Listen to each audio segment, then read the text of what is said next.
This episode is brought to you by CTC Math.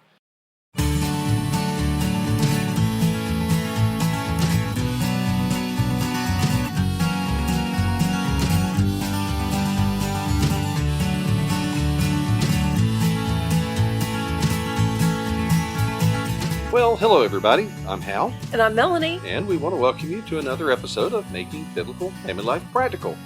Well, the schools are starting back, and there are an awful lot of new homeschoolers in the mix this year. Yes, although I don't really want to think about school yet because we do not start school till after Labor Day. That is one of my rules. Right. And summer must have a full 3 months. Well, and that's where it is in our home state in North Carolina. They don't start until like the last week of August.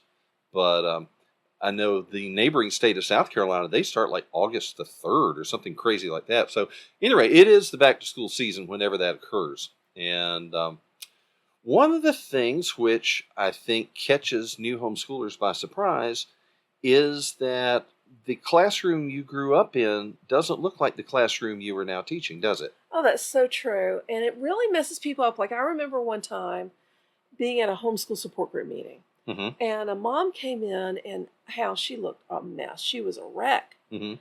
And she's being a good homeschool leader. Right. I plopped down next to her and I said, "How's it going?"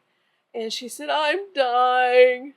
Mm-hmm. And I said, "Really? Weren't you a school teacher?" And she said, "Yes, I've taught public school for 15 years, but I'm dying." Mm-hmm. I said, "Well, tell me a little bit about your day."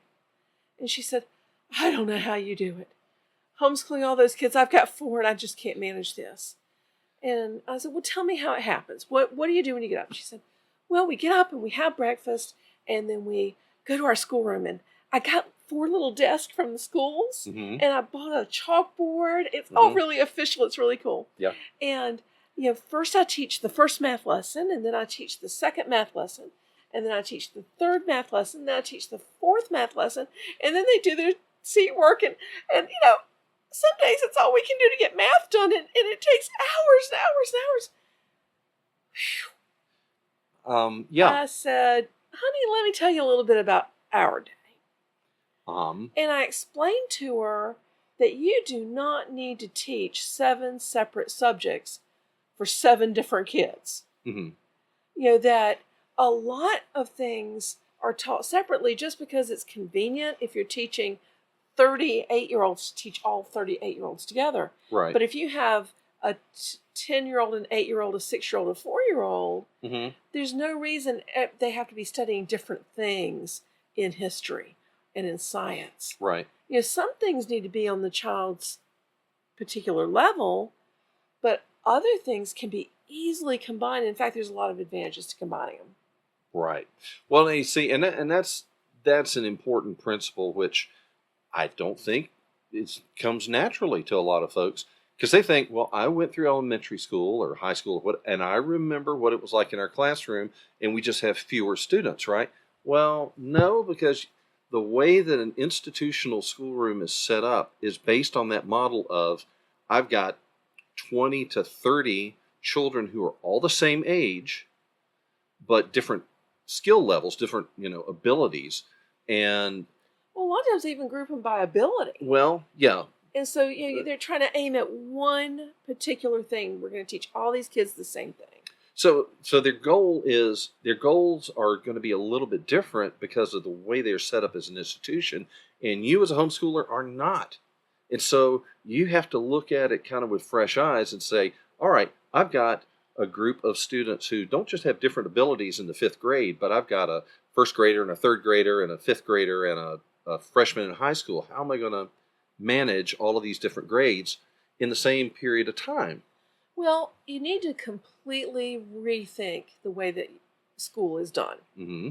Instead of sitting in a classroom and trying to teach everyone one level of something, then the next level gets taught separately. Mm-hmm. Think about, have you ever read the Little House on the Prairie books? That's required as a homeschooler. You must read Little House on the Prairie, all 7 books. Yes. They're really good. Yeah. And they're good for boys and girls. Right. Pa's a great character for your boys to emulate themselves after. But anyway, if you look at the way school was done like when Laura was teaching, Mm-hmm. she had all different grades in one room. Right. She had a one-room schoolhouse. Mm-hmm. And she would call the first graders to her Mm-hmm. and do something with them while everybody else was working on something different. Mm-hmm. So let's talk about a plan for how you manage that to teach more in that way Mm-hmm. than you do in the mass-produced assembly line classroom that most of us grew up in. Okay. So, All right. so let me make sure you got the picture. What Laura would do is she would call the first graders up and she'd do a lesson with them. She'd already given a lesson to everybody else. Mm-hmm. They're all working. Then when she's done working in the first grade, she sends them to their seat to work and calls up a different level and Right. works with them while the others are working on something on their own. And meanwhile, the And first so- graders are doing whatever followed what she taught them first thing in Right. the morning. Right. So this is the way our day would look. Right. We wake up in the morning, everybody has chores. Mm-hmm. Everybody has chores. Somebody is supposed to be cooking breakfast. Somebody's supposed to be rotating the laundry. Somebody's picking up the house. Somebody's feeding the dog. Everybody's got chores to do. Mm-hmm. And then we eat breakfast. Mm-hmm. And then we gather together for devotions because, as you told me many years ago, Right. if you don't have time for devotions, you don't have time for school. Right. And so that's first for everybody. Right? Okay. And so we get our minds on the Word of God. And, you know, I've found that when we don't do that, Mm-hmm. we have more behavior problems during the day. And Yeah. I have more attitude problems during the day. So that's a good tip right there, especially if you've got a bunch of young kids that you're wrangling through this whole school thing, to remember that the Lord's help is really important. Yes. So, okay. So we have devotions, and then everybody either gets a list or already has a list. Uh-huh. And they all start working. Now the little kids, obviously, I would have to walk them through things. So I Mhm. might, if we had a first grader, I'd say, or a second grader, I'd say, okay, you come work with mommy. Everybody else get busy, Mm-hmm. and they all do whatever they can do on their own. Right. And if the other one is little, he might need some direction. You might say, okay, mommy wants you to work on this. Why don't you see if you can build me some words out of these magnets or something? Give him something to do. The Right. other little one. Get your little one next to you and say, okay, let's go over your math lesson. Mm-hmm.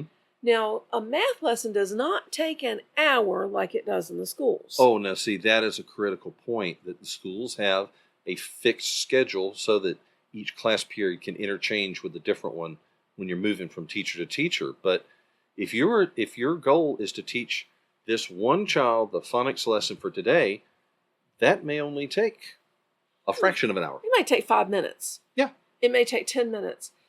Because if I'm teaching a classroom of 30 kids, I'm going to have to explain that math concept in a bunch of different ways Right. so that every child gets it. And then we're going to have to practice it a bunch of different ways so I can see who didn't get it and explain it some more. But But if you if- can see that your class of one is getting the concept and they understand it, you don't have to sit there and belabor it. No, you don't. In fact, No. one of my kids was really mathematically talented, and I would sit down to explain her the Mhm. lesson, and I'd say, the lesson's about this, and she'd explain it to me. You say, oh, And okay. then I could give her some problems to do. We might do the practice to make sure she really understood it. Mm-hmm. I might give her the lesson problems to do, or I might say, we got some extra time, let's do another lesson. Yeah. And just give her one set of problems for the 2 or 3 lessons. Uh-huh.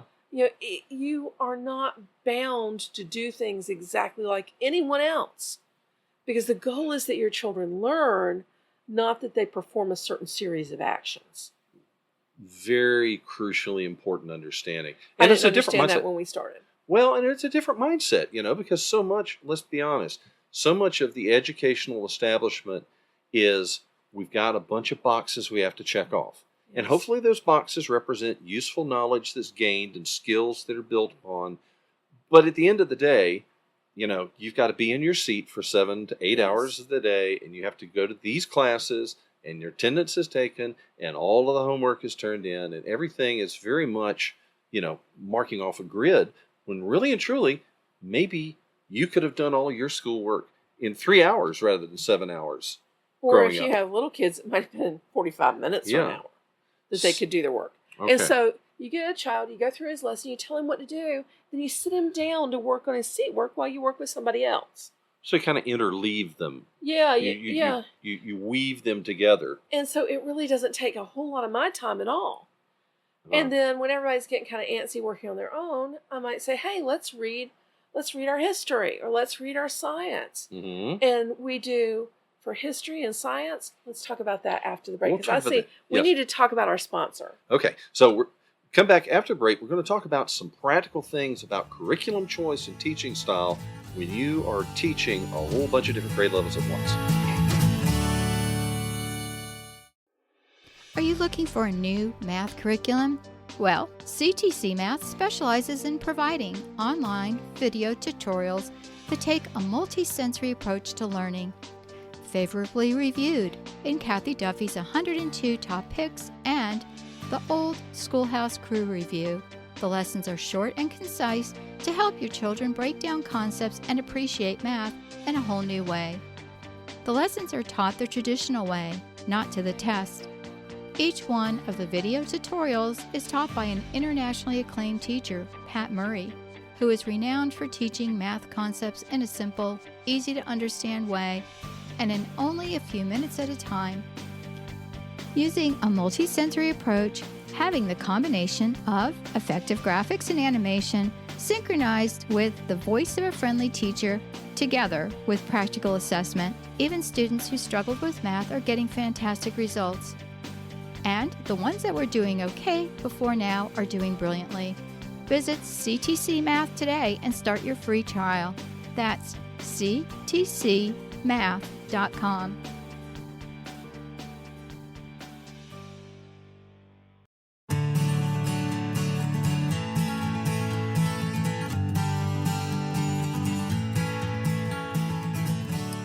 Okay, so we're talking about teaching a whole bunch of different grade levels at once. And what can you say about the curriculum? Okay, so Mm-hmm. kids need to be on their own level when they're learning to read and in math. Because that's very sequential. Yeah, those are very sequential. But there's no reason at all that they need to learn history separately than their brothers. Mm-hmm. You know, you can teach everybody history at the same time. We can all study the American Revolution, or we can all study ancient Egypt, or ancient Rome, or the Middle Ages, and it doesn't matter. And if your little kid started school and he started while you're studying the Middle Ages, that's fine. He'll get around to studying the ancients when you get back around to it. Right. And so we combine everybody under high school level in history and science. Sometimes upper middle school are doing their own thing too. But there's huge advantage to that. It takes a lot less time for mom. Right. Why should I teach one child a lesson about the Civil War, one child a lesson about the time of the exploration, one child about the Renaissance? And you're going to do the same thing with different kids in different categories next year. That doesn't even make any sense. Instead, we're going to all study the Renaissance, and the cool thing about that is we're all going to be interested in the same things at the same time. And you can do projects together. We can do field trips. Like we hear that Leonardo da Vinci's diaries are on display at the Museum of Art. Everybody's interested. Everybody has the background to benefit from it. We all go together. Or if you're studying the Revolutionary War that year, that's a time when you can go to visit one of the military history parks that's on the East Coast. Right. So, yeah. And, like I remember in science, we were studying swimming creatures. Right. And our family was making a trip to the beach, and we saw our state aquarium. On the way, we stopped and visited the aquarium. Yes. When we were walking along the beach, we found animals and shells and got to research them. And it was all very organic and exciting to the kids. Yeah. Because they'd all been studying it together, and so we had something in common when we were looking at these things. That's one of the neat benefits of homeschooling, that it can build a unity within the family, because so much of it is an experience that you've shared, and it's something that our family did. It's not, I went to this school and I had that teacher, but my brother had a different teacher. And then when you try to even explain it to your brother, he can't even understand what you're talking about. Right. Instead, one of the ways that we make friends is the people that we have shared experiences with. Right. And so by doing this, you give your kids more shared knowledge, more shared experiences, and that's something that will help build their friendship together. You know, Right. even like literature. Mhm. Your younger kids may not be able to read the same books as your older kids, but you can read aloud those same books and all the kids can benefit. Oh yes, yeah, and that comes into another thing too, that there are curriculum and material that are really suitable for use for multiple ages. Like, okay, I really like the elementary grades for Apology of Science because they're designed for K through 6 using the same books, and you have just different. They have different exercises or different projects for the primary school students versus the ones who are nearly in middle school. And you don't even have to use the lab books. No, you don't. You know, you can just do hands-on stuff. I know we had a bunch of boys and they were totally uninterested in lab book stuff. Right. My girls more so. But you can adapt to suit your family and build interest and excitement in learning across the family in art, music, in science, in history and geography and literature. Yeah. All those things, and that makes it much more efficient for you to teach. So great. So Mhm. I'm only going to work separately with each child on their math, on their phonics, their reading, their language arts. I'm only going to work separately with each child on that.